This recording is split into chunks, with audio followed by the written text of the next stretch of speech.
This is The Fit Mess, conversations with world-class experts in the fields of mental, physical, and emotional health.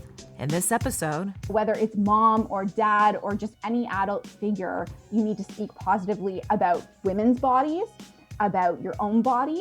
And even if you're having those internal struggles, it's really important not to let those comments sort of seep through to what you're teaching them, even if you don't quite believe it yet. I always say fake it until you make it, especially with young kids, because it's going to affect the way that they navigate their life. Now here are your hosts, Zach and Jeremy. Airbrushed photos, expectations to see a certain number on the scale, the pressure to look and dress a certain way. As our guest this week explains, the media and pop culture demand that we adhere to these often damaging norms. But what if we started off with a more balanced approach, asking each person to define beauty for themselves and to celebrate their own bodies, no matter what? We'll discuss those issues around body image and our own issues with our own bodies in this episode of The Fit Mess. Thank you for making us part of your day. In just a few minutes, we'll be speaking with Emily Lauren Dick. Her latest book is Body Positive, A Guide to Loving Your Body. But first, we want to thank our sponsor for this episode, Inside Tracker. Their mission fits so perfectly with what we're about to talk about today. They want to make sure that you'll always be healthy enough to be able to do the things you love doing. For example, I went kayaking last night for the first time in a long time, and I was out there for like an hour, and I was prepared to wake up just sore and stiff and tired. And in fact, I woke up feeling great. I think it's partially because of the steps that I've taken to improve my health based on the advice I've received since partnering with Inside Tracker. They analyze your body's data to provide you with a clear picture of what's going on inside your body to offer you science-backed recommendations for positive diet and lifestyle changes. Then Inside Tracker tracks your progress every day, every step of the way toward reaching your performance goals and living a longer, healthier life. For a limited time, you can get 25% off the entire Inside Tracker store. Just go to insidetracker.com/fitmess or click the link on our website, thefitmess.com. So Zach, it happened again. This is one of those interviews that we did it a while ago, and the messages that we learned then are ringing true for me now, right when I need them, because I'm in the middle of dealing with these kinds of issues, with talking about body image, talking about diet, nutrition, all these things, especially with working with my daughters. This has been a struggle, especially since getting them back to school. I'm making their lunch every day, and they come along and they unpack it and they want to shove jelly beans and candy and chips and a second bag of chips and a third bag of chips just in case into the thing. And I'm losing my mind because I know better. I know they should be eating better than that, but I also need to really be conscious of what I'm telling them about food. And I even hear my youngest daughter, my 6-year-old, at the table, she'll be talking about the food on her plate and what here is the most healthy. And while I'm glad she's thinking about that stuff, she's 6. I don't want her worrying about that stuff. And my wife was reminding me the other day that the issues that I had with food as a kid, I shouldn't be projecting onto them. And that is the root of a lot of this for me, is that I don't want to see them making the same mistakes that I made and end up having the body issues that I've had when they have nothing to worry about. They're kids. They're perfectly healthy kids. But this is something that I really need to work on because I'm focused so much on myself currently and what I'm eating and my relationship with my body, and trying to make it so that they aren't doing the same thing in 30 years based on the decisions they're making today. Similarly with my daughter, the conversations that I've been having with her, it's so interesting that she generally watches what I do instead of listening to what I'm saying. So when I tell her that you should be eating healthy food while I'm putting a pint of ice cream down, Yep, that message doesn't stick. And interestingly enough, over the last 2 months, I've had to change my diet significantly, not to lose weight or anything, but to handle a cholesterol issue that I've had going on for a little while. And she is seeing it. She's noticing the changes that I'm making. And she still jokes at me, like, Dad, you shouldn't eat a pint of ice cream every night. I'm like, well, I'm not. She's like, oh, okay. So it's slowly but surely, like, my actions are changing, and hopefully it's resonating with her that those healthy choices are just part of normal everyday living, as opposed to me making a big deal out of it, of you need to eat healthy. Because like you said, she's 10, she's just a kid. She should be worried about being a kid. Yes, and the making a big deal of it thing, I mean, that is totally something that I'm doing, and it is, like I said, I know that it has more to do with my own relationship with my own body than anything that she's going through, because my kids are athletic and perfectly healthy, and we're very fortunate in that way. So it's something that I need to watch. And it was actually a conversation that we shared last week with your trainer, Kayla, talking about body image and our own relationships with our bodies. You deserve to have a relationship with your body and with yourself that allows you to feel successful simply because you showed up, right? Like unattached to the goals. Goals are fun. Goals are important once you've been doing it and you're trying to move a needle forward. But everyone deserves to have that relationship and that time with themselves where they can just be.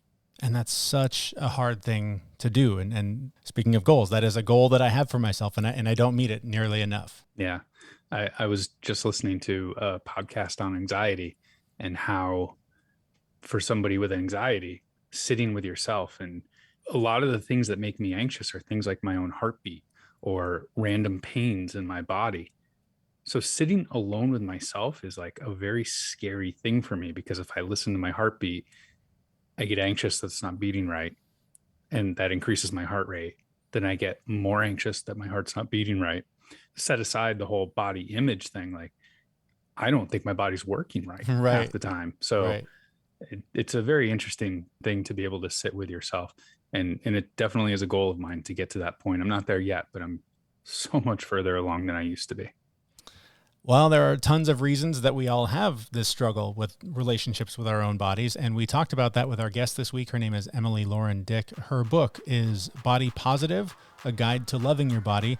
And we just started the conversation with why she thought now is the right time to bring this book into the world. Well, when I chose to write it, it was basically because this information I learned not until I was in university studying women's studies and sociology. So I really wanted to make this information accessible to young girls because that's when we need it most. So it's all about body positivity.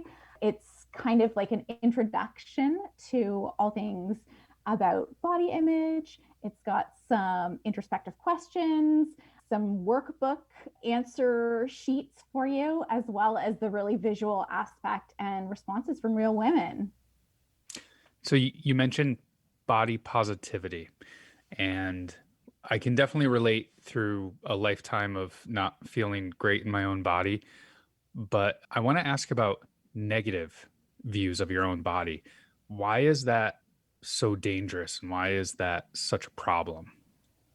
I think because it really isolates us from one another. It really makes us feel ashamed, like our bodies are wrong, like they've done something wrong. So we feel ashamed as people. And especially when we identify our self-worth through our appearance, that's going to have some really negative connotations, and that can lead into different areas like mental health issues, eating disorders, and all of that.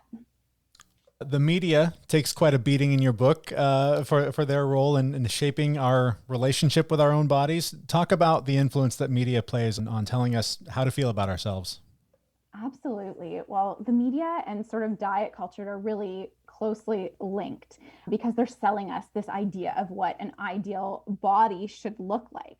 And for women especially, that is a sexualized object. So it's really important to recognize that what you see in the media is not representative of real life. The women represented in the media represent 5% of what real women look like. And then those images on top of that are manipulated and edited. So we are constantly being bombarded with these messages that this is what we need to look like to be happy, to be successful. And that's really problematic.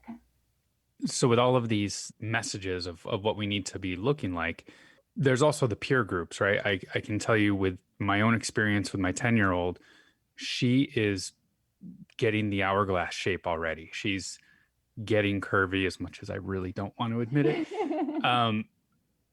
And she's noticing that she looks different than the other kids because they're not getting those curves yet. And we're trying to help her understand that. But is that another common thing that comes up, is the peer group, whether you just look different or someone else looks different? Absolutely. I mean, as kids, we're taught that bodies are important. The appearance of bodies are important. So really, it's an easy target for teasing and bullying. And when you look different from the way that the majority of your peers look like, there's going to be more pressure on you to look like them or look like someone else. So it can be a really hard time for young girls to go through, especially when the women that they have to look up to, maybe in the media, don't represent what it is their bodies are going through. So they're sort of at that in-between stage where they're not quite adult women and their bodies are changing, and they're being told that they're kind of a sexual object, but not quite. And it's a really tough place to be in. So what would you say to parents that have young kids that are going through this? How do we coach them through the bombardment of messages that everything about them is wrong and they need to do something about it? Like that, it feels powerless as a parent because everything I say, I might as well be yelling at a wall because they don't hear me anyways. But trying to get through to them and say, no, you do matter and that's fake and you are beautiful the way you are inside and out. How do we break through and be heard by them? I think it's just this consistent messaging that we need to show to them.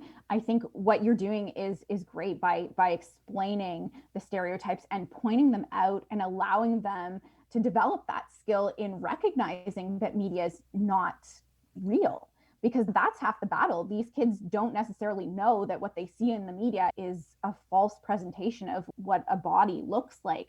The other thing is really focusing on non-physical achievements. Especially for young girls, we often hear, you're so pretty, you're so beautiful, you're so cute. We need to talk about how smart they are, how kind they are, what they are doing in this world that is unrelated to their appearance. Because whether you're having a conversation with them about body image or not, they're going to learn that they have value that is apart from the way they look. And I think the other thing is really modeling the way we speak about our own bodies after what we want them to strive for as they develop. So whether it's mom or dad or just any adult figure, you need to speak positively about women's bodies, about your own body. And even if you're having those internal struggles, it's really important not to let those comments sort of seep through to what you're teaching them, even if you don't quite believe it yet. I always say fake it until you make it, especially with young kids, because it's going to affect the way that they navigate their life. I love the way you put that. I actually had that experience at home where I was half joking, half serious, mostly serious. And I would walk around the house saying, oh, look, I'm so fat, because I put on a few pounds during COVID. And then my daughter started saying it. Mm-hmm.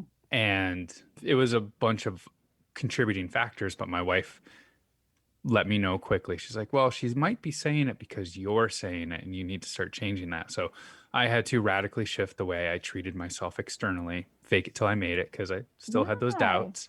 Yeah, absolutely. And I think destigmatizing fat is an important part too, right? The way we speak about fat, like you could blatantly say like, I've gained some weight, during this pandemic, and that's okay. But if you're talking about fat as being a problem, that's where it sort of becomes more of an issue, where it's like, I feel fat, oh, I don't feel good, things like that. Whereas it could just be a simple recognition, like, I've gained some weight, I need to size up in my pants, Mm-hmm. Along those lines, I've asked this question before. I always ask it in a clumsy way, and everyone that asks it, it ends up clumsy. So please understand that I'm asking this from a delicate and trying to understand perspective. But the idea of encouraging body positivity when somebody's body is unhealthy. And I'm not saying that is it okay to be fat, but encouraging someone to be okay with being in a body that could end their life prematurely or cause them health conditions. Is that a dangerous rope to walk? Is that a fine line to cross, trying to encourage that positivity when it could be damaging to them? I think there's some misconceptions that like sort of need to be dismantled before you can kind of answer that question. First of all, health is not visible, right? So it's really important to recognize that seeing a fat person doesn't mean that they're unhealthy, right? There are so many medical tests that you need to go through to find out if your body is healthy or not. And then there's the problem with fat phobia being so inherent in even the medical profession. Like a lot of the statistics we hear about saying that obesity is bad, it can end our lives, is actually funded by diet culture, by diet companies who are profiting off of people turning to diets because they're being told by their doctors that their lives could end early and things like that. The other thing is that health it doesn't hold value, but health is so often focused on as a physical thing, but there's also a lot of issues that can have physical effects that are mental health related. So, going through an eating disorder, I mean, anorexia is the leading cause of death of any mental illness. So if you think about it from that perspective, and you're comparing that to someone who's overweight, but has a good relationship with food and is active in ways that works for their body, the person with anorexia is more at risk than that person who is fat. No, that's a great answer. And when we did talk about this on a previous episode, and the person we spoke with said something to the effect of projects that are born from self-hate rarely succeed. Those that are born from self-love always do. And that rings in my ears, especially as we all do start getting ready to go back to the office, seeing our friends again. And perhaps like Zach and I have put on a few pounds that, it's hard being on a show where we talk about taking care of yourself and publicly showing like, oh yeah, but we kind of fell down too, like everybody else because of the way things are. So how do we navigate these feelings of maybe some shame, some embarrassment about how maybe we've put on some weight and we're afraid to go back into the world the way that we used to? I think first of all is recognizing that we've all been through this together, right? There's not one person I know that has sort of been unaffected by what's happened. I think the other important thing to do is really recognize that our bodies have adapted and changed, and they have kept us alive, and they have allowed us to handle all the stress and negativity going on and continue on. So we need to be thankful that we have these bodies that are letting us continue to live our lives. I think the other thing is acknowledging that diet culture is going to come after us all hard because our bodies have changed. We've all increased in pant sizes and whatnot. And we need to get back to thinking about the mental health aspects of moving our bodies and getting out into the world, as opposed to doing it from a place of wanting to lose weight, to fit in, to be perceived as okay in society again. So I want to shift to the book real quick and go back to my daughter. Because again, when I flipped open the book, I was like, okay, I can read this, but it'd be better if I read it with her. Yes. So I went and grabbed her, and I mentioned she's starting to say that she's fat because she looks different than some of the other girls. But your book has pictures of women in it at all different stages of their lives. And as we were going through it, she was like, is that normal? Yes, that's normal. Is that normal? Yes, that's normal. And at the end of it, she was like, so there's no normal. It's just whatever it is, it is. Can you say more about why you put all those pictures in the book and if that was the meaning you were trying to get with it? First of all, I just love that. That almost makes me want to cry hearing that perspective.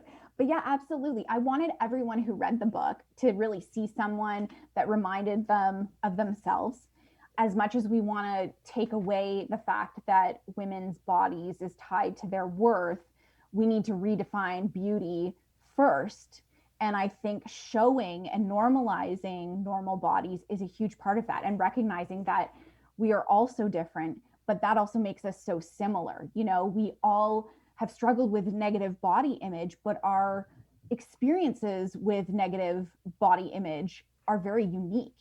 A thin person is going to experience the pressures differently than someone who is in a much larger body. And I think really we need to see a little bit of everyone represented. There are lots of women in this book. Can you tell us a story or two about who they are, how they came into this project, and how that happened? Yeah, so that was probably the biggest struggle with this book, because it's really hard to get women to pose in pretty much their underwear or a bathing suit to be published. And I had lots of people who were thin and white and blonde who were like, yeah, I'll pose for the book. But I really wanted a variety of women represented. So it was a little bit of just networking, putting ads up on social media, asking friends of friends. And, I had some incredible experiences with some of these women. I connected with a great organization called Dramaway, and they support children of all type with different abilities. So a lot of the girls that have Down syndrome came from that connection. And then just there's so many stories. I had one woman who flew to Canada from Texas, and she was a W amputee and came specifically to be a part of this book. So it was just so amazing, the different personalities that came together and how empowering it was for some of these women, especially the women who were still in a place of struggling with their body image, but were doing it despite those feelings because they wanted to make a difference in the world. So at the end of the book, there's 10 steps to loving your body. Can you talk about those steps or some of the steps? You don't have to talk about all of them. Yeah, absolutely. Really, it's about taking steps to be resilient against these pressures, and whether that's, consciously curating your feed, thinking critically about what you see in the media. Some of it is self-care, dressing comfortably for the body that you have, not the body that you think you need to have, non-physical goals and expectations of yourself. Maybe it's that you want to go back to school or that you want to participate in a race, really focusing on things that have less to do with the body you have. Finding support in whether it's a friend, a proper social media, a body positive social media account, talking to a therapist or a dietitian if your issues are a little bit more complex and need to be dug into a little bit more than just sort of this really overview on what body image is, and just really forgiving yourself and being compassionate with yourself through this process, because the goal is not to feel guilty about participating in dieting or fitness or anything you've ever done to try and appear a certain way. It's really just to challenge what you see and set you on a different path to reconnecting with who you are and what really matters in your life. In your research for this book, obviously it's geared toward women and young women, but I mentioned, I can't remember if we were recording at the time, but as a man, this is something that I struggle with, and Zach alluded to it as well. Did you do any research on how this affects men? Are the lessons in it universal? And where is there crossover when it comes to body image between men and women? I think there's definitely crossover. We all experience this pressure. Women obviously are affected a little bit differently because of their social status, I guess you would say. Women, for many, many years, have been seen as the second sex. Their bodies have been objectified. But I do see the pressure for men increasing in my research. The fact is that there isn't a whole lot of research out there too on male experiences with body image issues. So I'm starting to find and see more and more articles coming out, more and more studies that are also focusing on this as well. But I think one of the important things is everything I covered in the book, even though it's directed towards women, these are things that men need to know, because men also play a role in precipitating this cycle of what we expect of women. And it also, I think, makes men, they think this whole idea of toxic masculinity, they need to be manly, they need to be with a hot, skinny girl to be valued in society as well. So it's also that combination of things as well that we need to tackle. And the more educated men are, the better. There's one chapter in here called thinspiration. Can you say more about that? I love the word. Absolutely. So thinspiration is basically an image of a thin person or a body part attached to a slogan or saying that is promoting thinness. So famously, the model quote, "Nothing tastes as good as skinny feels," comes to mind as an example.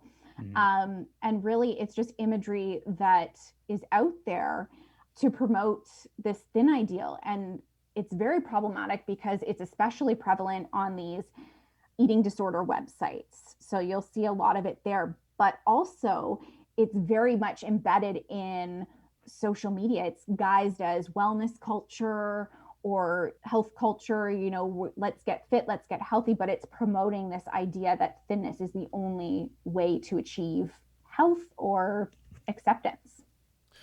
Since we're back on kind of the media connection, there have been some ad campaigns that have tried to get on the body positive bandwagon. I think Dove is probably the most popular, most well-known example of that. Are they leading a new trend? Are they a unicorn? What are you seeing in terms of media? Are they adapting to this, or is it just going to be more of the same? I think it's sort of a slow burn effect. Dove was obviously one of the first companies that has taken this on, and they've really taken it on with they've created the Dove Self-Esteem Fund and all kinds of great resources. But there's other companies that have followed suit. There's Aerie, who doesn't retouch their images, and they use a bunch of diverse bodies as well in their advertising. Sometimes, though, it's performative. Like, I know Victoria's Secret, they had sort of tried their version of the perfect body, and it was really just a bunch of thin, airbrushed women, slightly different shades. So there are companies who recognize that being body positive is profitable, but aren't actually committing to the steps needed to actually be body positive, which is being inclusive in their sizing and really using a diverse amount of bodies, not just, a straight size plus size woman, like real bodies. What could we do to change that? How can we further that along quicker? I think we need to really demand from these companies that this is what we want to see. So whether it's tweeting them or sending them emails, there's little things we can do. I've also just recently teamed up with an organization called Live Life Unfiltered, and we are going to be launching a campaign soon called Show Me Unfiltered. And really what we want to do is get a little political and actually try to find ways that we can hold advertisers accountable for the images that they put out there. So what we want to see specifically is disclaimers on images that have been edited. And this is something that's been done successfully. It's been a law that's been passed in France. So we think it's possible. And I think this is maybe our next step in the right direction, but we just need to do all the things to improve this. I just wanted to mention the filter. I know last night, my daughter and I were playing with Instagram, and one of the filters that removes all the blemishes from your face came up, and my face I didn't think there was a filter that could fix my face, but it was flawless in this picture. And I was like, wow, that looks really good, but incredibly fake. And it's so easy to get these and for just normal people to use them. Absolutely. I mean, Dove just released a study. Girls age 13 and up, 80% of them are filtering themselves before they post images online. And we've gone past the point where it's fun and it's colorful, the filters and stuff. We're actually really changing the way we look and really filtering out the things that make us real. And it's almost scary because we're scared to just show up and be ourselves. It's no longer just about putting on some makeup and altering bright lights and whatnot. Now it's so easy with a click of a button to really change who we are. We've talked a lot about the social media influence, that sort of thing, but even in this space, I mean, dabbling in a self-help space where it also can be very toxic to body image, because all we see, especially for guys, like I have reached out to various Facebook groups that pretend to be, the dad group, the dad wellness group, and everything is, hey bro, how do I get my protein up? And how do I get totally jacked? And guys have this inability to communicate on a real level beyond how do I change the way these muscles look and all that. So if you can help us navigate self-help and body image, because the two seem to collide so drastically when they do meet. Absolutely. I think a lot of the time, like you said, wellness culture gets misconstrued as, diet culture, right? Like it's hidden, it's really embedded in there. And it's so important that we speak up about these things. Like what you guys are doing is great, right? Telling your truth is a huge part of inspiring someone else to say the same thing. Like, actually, yeah, I don't want to change this part of me. I just don't want to deal with the pressure of having to look jacked or whatever, you know, like, and that will make me feel good. So what are some ways we can improve ourselves without having to change ourselves? And really speaking up about that is so important on bringing attention to this issue. With that, we're about out of time. So where can we find out more about you? Where can we find the book? And any closing thoughts you have for our listeners that are hearing this? Absolutely. So you can purchase the book anywhere that you can buy books, or you can follow me on happydaughter.com and on Instagram at realhappydaughter.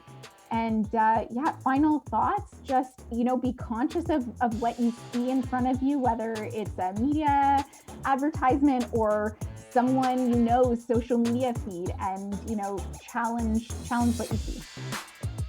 Our thanks to Emily Lauren Dick. Again, her latest book, Body Positive, A Guide to Loving Your Body. All of the links to her work, and her social media presence is available on the show notes for this page at thefitmess.com. While you're there, we'd like to invite you to follow us on Facebook, where we will be reopening a Facebook group very soon that will have all kinds of exclusive content. We'll have some accountability tools, some challenges to help you reach your goals, and ways to be an active participant in the show. You can find a link to that on our Facebook page, or just, again, by going to our website, thefitmess.com, and lots of great takeaways in there. And I think, speaking of social media, that's one that she hit pretty hard, was the media and social media in general, and the expectations that we all try and meet. I think not only in body image, but just in lifestyle. I mean, so often we get caught up in the rabbit hole of scrolling social media with envy of all the fabulous lives everyone seems to be living. And it is hard to remember that that is complete nonsense, and that those are not expectations that any of us, even the people posting those pictures, should necessarily be aspiring to live. Actually, I was having a conversation with somebody today about social media and how I post things. I really only post things on Instagram for my personal account. Mm-hmm. And the photos that I post to my account, those are like all the good things that happen in my life, which is why it's usually a picture of my daughter. Right. Usually. But then if you follow me and you watch my story, that's where I'm like, I'm trying to rewire my whole house and this isn't working well. I put all of that stuff in there, like, you know, it's all real, but like these permanent ones, I want those to be to reflect the shiny and the pretty perfect. The shiny. But at the same time, like all the negativity, it's going to live for 24 hours, you know, like, yep, I suck at this, and you're going to see it for 24 hours and then it's gone, and I'm going to keep moving on. But I generally try and keep a balance in there, because it's just not good if it's all positive, because it'll make me feel bad. We've talked a lot about kids, because obviously this is a book geared toward reaching out to young women, but has your daughter been asking for social media? Is she asking for a phone? Does she want to be plugged in yet? She's trying to attach herself to the matrix? Oh, we've got a problem already, because she has a phone. She got a phone at the beginning of quarantine so she could listen to music. And it was an old phone, right? It's not connected to cell service or anything like that. It was just Wi-Fi with all the parental controls on it. So it locked at a certain time. And she's been wanting TikTok. Oh, geez. Like Facebook, Instagram, those are like one level, but TikTok is a whole different beast. Toxic wasteland. All right. And there's parental controls on it, but like they don't work as well as I would like them to work. Right. Her main reason for wanting TikTok is to make her own videos. Right. So we had to have a long conversation about it of, you get 30 minutes. That's probably not enough time to make a good TikTok video. So if you need 15 minutes extra, let me know. But if you watch videos on TikTok, you will not make a video. Right. Like, you're going to run out of time, and I won't give you the 15 extra minutes. Right. If you're just watching videos. So it's worked out pretty well, you know, through like screen time. I can see she's showing me the videos that she's making. Mm-hmm. So, but yeah, no, it is a slope that is covered in snow with a coat of oil on top of it and razor blades all over the place. It is not a comfortable place for me, but we're working really hard to make sure that she's not being, because all of her friends have it. Oh, geez. Right. All of her friends at 10 years old have phones, have social media accounts, and we're trying really hard to make sure she's not the outcast in real social life. Right. But she's not ready for the full blown social media activity yet. So it's been a really slippery slope. But whether we're talking about phones or social media or eating habits or anything like that, I mean, I think the key here is, like, as a parent, it's our job to lead by example. And I know that I look at my phone too often, right? She sees that. I eat unhealthy sometimes, most of the time. The reason why I work out. And she sees that. And I need to make the changes. If I want to break the chain, if I want to make sure she has a healthy, long life and has her a good body, positive image in both a health way and physical way, you need to lead by example. And I do have an update for anyone who's interested, because I've mentioned a couple of times that I've been having a cholesterol issue. And it's not a little issue. Right. It's, gone in 10 years issue Right. with cholesterol. And I've hinted a couple of times at going vegan, which I did 98%. Okay. I had some chicken here and there if I had to eat out and get a salad or something like that. Sure. But I went vegan for like 6 weeks, and no ice cream, no nothing, just lots of fruits and veggies, and completely changed my eating for a cholesterol issue, which I am happy to report. By just doing that, my cholesterol is perfectly normal now. That's incredible. And that was what, like 3 weeks? It was like 3 total weeks from my last test, which was, if anyone knows cholesterol levels, it was close to 300, which is normal is like 180-ish. Right. And I was like at 300. Yeah. And now I'm at like 186. That's with incredible. 3 weeks of vegan eating. And your doctor was like, you need meds now. Was ready to put you on the meds now. She was like, you need to start taking cholesterol lowering drugs, a statin. And I was like, okay, cholesterol is not an immediate death sentence, right? It builds up over time. Right. I was like, can you give me a couple of months? Let me see what I can do. Diet, a couple of supplements that I found that help. But I was like, let me see what I can do. And she's like, okay, I'll give you a couple of months. You're absolutely right. It's not going to kill you tomorrow, but you should address it. Yeah. So she was reasonable in it, but her first suggestion was, let's get you on pills. Right. And that ties in so much to what we're talking about just with body image too, and our relationships with our body, and the food that we put into it is such a huge part of it, just from a mental health standpoint and clearly from a cholesterol standpoint. And so, I mean, you didn't go into this going, oh, I'm going to change my diet so I can look great and fit into my ski pants to hit the slopes this winter. You had to make some changes for your health on the inside. And that was a great point that she made in the interview when I asked her about how to be positive about a body that may be unhealthy, because a lot of people associate body positivity with accepting being overweight or whatever. And her point about you can't see health on the outside is so right on with you, because someone who would look at you would say, wow, that's a super healthy dude, and would have no idea that a doctor was like, you need meds now, or this is going to be a real short trip. Yep, exactly. And on the positive side, again, like changing my diet to take care of myself, my daughter has seen it. She's noticing it.